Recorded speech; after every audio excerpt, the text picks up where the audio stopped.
Hello everyone, welcome to माझा आणखी एक मिनीवाला ब्लॉग. आज आहे माझा ऑफ डे. सकाळी उठले, त्यानंतर मी नाश्त्यामध्ये बनवलं होतं ज्वारीच्या पिठाचे डोसे. कारण माझ्याकडे इतर काही नाश्ता बनवायला शिल्लकच नव्हतं, म्हणून इन्स्टंट असे ज्वारीच्या पिठाचे डोसे बनवले, चटणी बनवली. पण डोशाचा तवा नव्हता, म्हणून एवढे व्यवस्थित जमले नाही. नंतर राहिलेल्या पिठाचे मी आप्पे बनवून टाकले. त्यानंतर मी स्वयंपाकाला लागले. इकडे पीठ मळून घेतलं आणि वांग्याची भाजी मला बनवायची होती. थोड्या वेगळ्या स्टाईलने बनवलेली. वांग्याच्या 4 फोडी केल्या, त्यात हळद, मीठ भरून घेतलेलं, छान फ्राय केलं. त्यानंतर टोमॅटो, कांद्याची ग्रेव्ही, आलं लसूण पेस्ट आणि बेसिकचे मसाले घालून मी ग्रेव्हीची भाजी बनवली होती. छान झालती. सोबत त्याच वेळेस मी एकीकडे चपात्या बनवून घेतल्या. पटकन असं माझा स्वयंपाक रेडी केला आणि त्यानंतर मी जेवण केलं आणि आणि त्यानंतर मी रेडी झाले. कारण मला जायचं होतं बाहेर.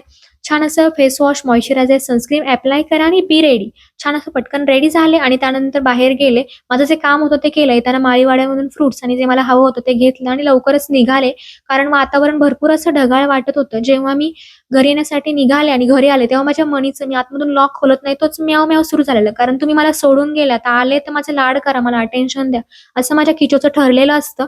आले तेव्हा माझा एक सेट आला होता पार्सलमध्ये, तो मी छान घालून पाहिला, खूप छान होता. तुम्ही पण नक्की बाय करू शकता आणि असा होता माझा दिवस.